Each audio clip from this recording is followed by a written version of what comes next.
ទាំងវោហាស័ព្ទទាំងពាក្យគំរោះគំរើយរបស់លោកនាយករដ្ឋមន្ត្រីហ៊ុនសែនដែលតែងតែប្រើទៅលើក្រុមអ្នករិះគន់ហាក់ដូចជានៅស្ងៀមស្ងាត់នៅក្រៅការបោះឆ្នោតអាណត្តិទី5នេះតើការប្រើពាក្យសម្ដីគំរោះគំរើយបង្កប់ដោយហិង្សារបស់មេដឹកនាំកម្ពុជាបែបនេះជាគំរូល្អដល់កូនខ្មែរដែរឬទេសូមលោកអ្នកនាងអញ្ជើញស្ដាប់បទវិភាគរបស់ខ្ញុំបាទអំពីបញ្ហានេះនៅមុនការបោះឆ្នោតអាណត្តិទី5ឆ្នាំ2013លោកហ៊ុនសែនបានប្រើសម្ដីធ្ងន់ធ្ងរទៅកាន់ក្រុមអ្នករិះគន់របស់លោកដូចជាក្រុមអ្នកវិភាគក្រុមសង្គមស៊ីវិលក្រុមមន្ត្រីអង្គការសហប្រជាជាតិរហូតដល់ក្រុមបកប្រឆាំងថែមទៀតប៉ុន្តែពាក្យសម្ដីធ្ងន់ធ្ងររបស់លោកពោពេញទៅដោយមោទនភាពនោះហាក់ស្ងាត់ស្ងៀមទៅវិញនៅក្រៅការបោះឆ្នោតនៅពេលគណៈបកប្រជាជនកម្ពុជាជ្រុះអាសនៈពីរដ្ឋសភាចំនួន22នោះពាក្យសម្ដីបង្កប់ទៅដោយការប្រមាថការគំរាមនិងហិង្សាទាំងនោះរួមមានបិទទ្វារវៃឆ្កែតាមចាប់ដល់ផ្ទះប្រសិនហៅអក្បត់ជាតិក្រុមមន្ត្រីសិទ្ធិមនុស្សរបស់អង្គការសហប្រជាជាតិសុទ្ធតែមកពីបណ្ដាប្រទេសអន់ថយជាងកម្ពុជាគ្មានផ្លូវនឹងលើកលែងទោសឲ្យមេបកប្រឆាំងទេបើមិនទាន់ចេះលេងល្បែងសាមកុកទេកុំទាន់ហ៊ានលេងជាមួយហ៊ុនសែននិងចលនារបស់ក្រុមបកសង្គ្រោះជាតិជាព្យុះក្នុងក្អមជាដើម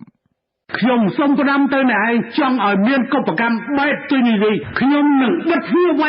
ឆ្កែពេលនេះផ្ដាំឲ្យហើយបើអ្នកឯងប្រមូលគ្នាបានសូមជើងតែសូមផ្ដាំមួយម៉ាត់ផ្ដាំថាកុំជេរពួកអក្បត់ជាតិតែជេររឿងឲ្យលោកឯងហ៊ានទៅបើហើយហ៊ានបើ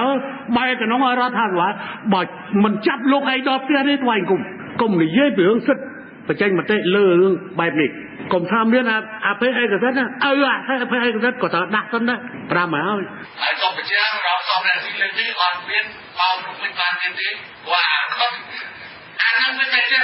ពីជាតិរបស់វាតែឲ្យដល់ឲ្យឯកសិទ្ធិអានឹងប្រយោជន៍ណាស់បើចូលចិនយកទៅដល់ចូលដល់នោះអាមេរិកមកដាក់ឡើងឡើងរហ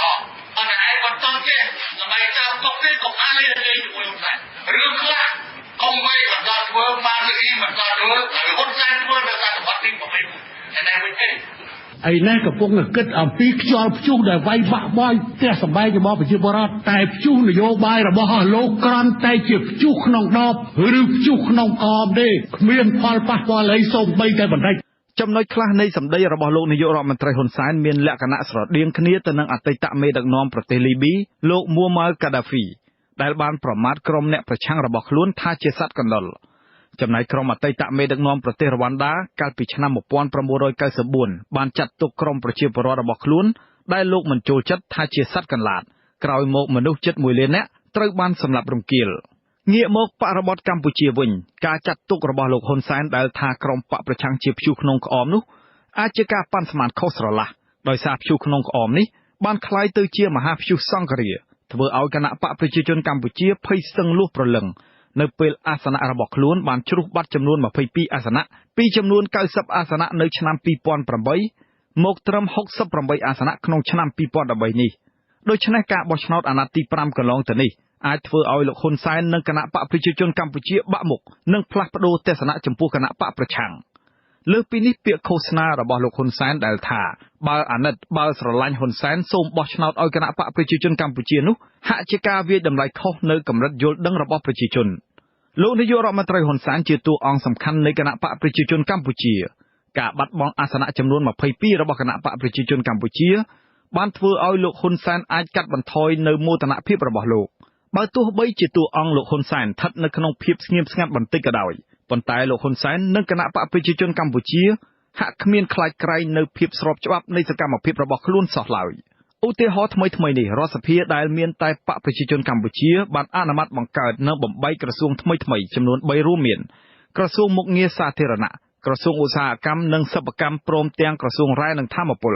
បន្ទាប់មកបានអនុម័តច្បាប់ថវិកាជាតិឆ្នាំ2014ថែមទៀតការប្រញាប់ប្រញាល់ធ្វើបែបនេះគឺនៅចំពេលដែលគណៈបកសង្គ្រោះជាតិធ្វើពហិការមិនចូលរួមក្នុងរដ្ឋសភាហើយលោកហ៊ុនសែនប្រហែលជាចង់ដាក់សម្ពាធដល់គណៈបកសង្គ្រោះជាតិឲ្យចូលរួមក្នុងរដ្ឋសភាឲ្យបានឆាប់បញ្ហាមួយទៀតសម្រាប់រដ្ឋាភិបាលបច្ចុប្បន្នដែលអ្នកសង្កេតការណ៍ខ្លះចាត់ទុកថាខ្វះភាពស្របច្បាប់នោះគឺដោយសារមានបាតកម្មតវ៉ារបស់មហាជនពីគ្រប់ទិសទីទាមទាររកយុត្តិធម៌ទៅនឹងបញ្ហាផ្សេងៗក្នុងសង្គមក្រៅតែវិបត្តិបោះឆ្នោតដ៏ចម្រូងចម្រាសបញ្ហាផ្សេងទៀតដែលជាប្រធានបទតវ៉ារបស់ពលរដ្ឋរួមមានបញ្ហាដីធ្លីកម្មកររោងចក្រត្រូវថកែរំលោភសិទ្ធិការងារបញ្ហាប្រាក់ខែមន្ត្រីរាជការតិចតួចរស់មិនបានហើយបើកយឺតយ៉ាវទៀតបញ្ហាពុករលួយស៊ីរូងដល់ឆ្អឹង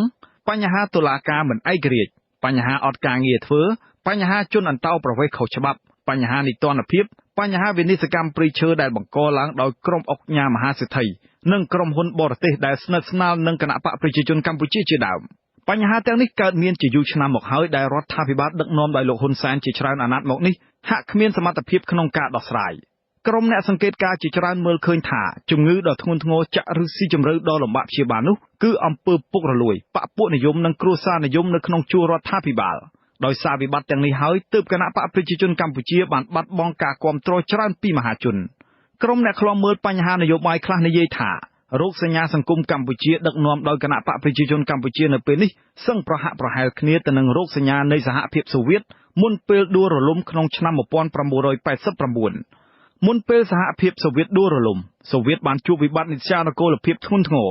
ដោយសារមន្ត្រីជាន់ខ្ពស់ជាច្រើនលែងទុកចិត្តទៅលើគោលការណ៍ដឹកនាំនៃរបបនោះងាកមកកម្ពុជាឯនេះវិញគេសង្កេតឃើញថាការថ្លែងសន្ទរកថារបស់លោកនាយករដ្ឋមន្ត្រីហ៊ុនសែនហាក់ធ្លាក់ចុះប្រជាប្រិយភាពលោកហ៊ុនសែននៅពេលថ្លែងសន្ទរកថាម្ដងលោកបានចំណាយពេលច្រើនម៉ោងតែម្នាក់ឯងដោយលោកតែងតែឆ្លៀតឱកាសនោះជេរថ្មាស់តេះដៀលដល់គណៈបកប្រឆាំងនិងក្រុមអ្នកហ៊ានរិះគន់ដល់គោលនយោបាយរបស់លោកទម្លាប់និយាយទេសនាជាច្រើនម៉ោងតែម្នាក់ឯងមិនហ៊ានឲ្យអ្នកណាសួរសោះត្រូវបានរងការរិះគន់ជាច្រើនឧទាហរណ៍ដូចជានៅពេលឆ្លើយបំភ្លឺនៅរដ្ឋសភាអំពីបញ្ហាព្រំដែនកម្ពុជាវៀតណាមលោកបាននិយាយអស់ជាង5ម៉ោងតែម្នាក់ឯងសម្រាប់ក្រុមអ្នកហែហមលោកនាយករដ្ឋមន្ត្រីហ៊ុនសែនវិញក្នុងពេលថ្មីនេះហាក់លែងសូវយកចិត្តទុកដាក់ទៅហើយនៅពេលលោកថ្លែងសន្ទរកថានៅទីកន្លែងផ្សេងជាច្រើនម៉ោងដូចនេះគេសង្កេតឃើញថាអ្នកខ្លះនិយាយគ្នាលេងអ្នកខ្លះចង្អុលមេឃចង្អុលផ្កាយអ្នកខ្លះយកកាសែតមកអានអ្នកខ្លះស្ងាត់ដោយមិនផ្ចង់អារម្មណ៍ស្ដាប់ប្រសាសន៍របស់លោកនាយករដ្ឋមន្ត្រីនោះឡើយនៅពេលដែលមេដឹកនាំនៃប្រទេសមួយពូកែតែខាងទ្រឹស្ដីឬវោហារសាស្ត្រតែមិនអាចរកដំណោះស្រាយចំពោះវិបត្តិសង្គមជូនប្រជាពលរដ្ឋរបស់ខ្លួនបានទេនោះភាពស្របច្បាប់នៃការដឹកនាំរបស់មេដឹកនាំរូបនោះក៏កាន់តែសាបរលាបទៅដែរនេះអាចបញ្ជាក់ថាទឹកមាត់របស់លោកហ៊ុនសែនហាក់លែងសូវប្រៃដូចមុនទៀតដូច្នេះការប្រើសម្ដីធ្ងន់ធ្ងររបស់លោកនាយករដ្ឋមន្ត្រីហ៊ុនសែនដើម្បីបំបាក់ស្មារតីគូប្រកួតនយោបាយនិងពាក្យគំរោះគំរើយប្រមាថមើលងាយមើលថោកទៅលើក្រុមអ្នករិះគន់ដូចជាការហៅក្រុមបកប្រឆាំងជាព្យុះក្នុងក្អមនិងការថ្លែងបែបមាក់ងាយទៅលើលោក Jasgai និងលោក Surya Subadi បេសកជនសិទ្ធិមនុស្សនៃអង្គការសហប្រជាជាតិនោះអាចកាន់តែបង្កើនកម្ដៅដល់ប្រជាពលរដ្ឋទៅវិញទេនៅខណៈមនុស្សរាប់លានអ្នកកំពុងតែខឹងសម្បារដ្ឋាភិបាលទីក្រុងភ្នំពេញក្នុងករណីរំលោភសិទ្ធិមនុស្សបញ្ហារឹបអូសដីធ្លីពីអ្នកក្រនិងអ្នកគ្មានអំណាចទៅឲ្យអ្នកមានអំណាចនិងឈ្មួញទុច្ចរិតបញ្ហាយុវជនរាប់សែនអ្នកគ្មានការងារធ្វើបញ្ហាមនុស្សរាប់ម៉ឺនអ្នកធ្វើចំណាក់ស្រុកទៅរកការងារនៅក្រៅប្រទេសរងការធ្វើបាបពីបរទេសនិងអំពើពុករលួយជាប្រព័ន្ធភាពតានតឹងខាងផ្លូវចិត្តនិងកំហឹងកប់ក្នុងទ្រូងរបស់មហាជនខ្មែរដោយសារតែវិបត្តិសង្គមគ្មានដំណោះស្រាយទាំងនេះប្រៀបបានដូចជាងងើកភ្លើងដែលងាយនឹងផ្ទុះឆាបឆេះឈួលឡើងនៅពេលដែលកំទេចចំបើងត្រូវគេបោះចូលទៅដូច្នេះការប្រើពាក្យសម្ដីអសុរោះខ្វះសុជីវធម៌របស់មេដឹកនាំប្រទេសនៅលើវេទិកាសាធារណៈដែលមនុស្សទូទាំងប្រទេសមើលឃើញនិងស្ដាប់ឮនោះប្រហែលជាមិនត្រឹមតែមិនបានជួយអប់រំដល់កូនខ្មែរឲ្យមានសីលធម៌ល្អប៉ុណ្ណោះទេតែប្រហែលបានជាគំរូអាក្រក់សម្រាប់ពលរដ្ឋខ្មែរថែមទៀតផងខ្ញុំតាំងសារ៉ាដាវិទ្យុអាស៊ីសេរីពីរដ្ឋធានី Washington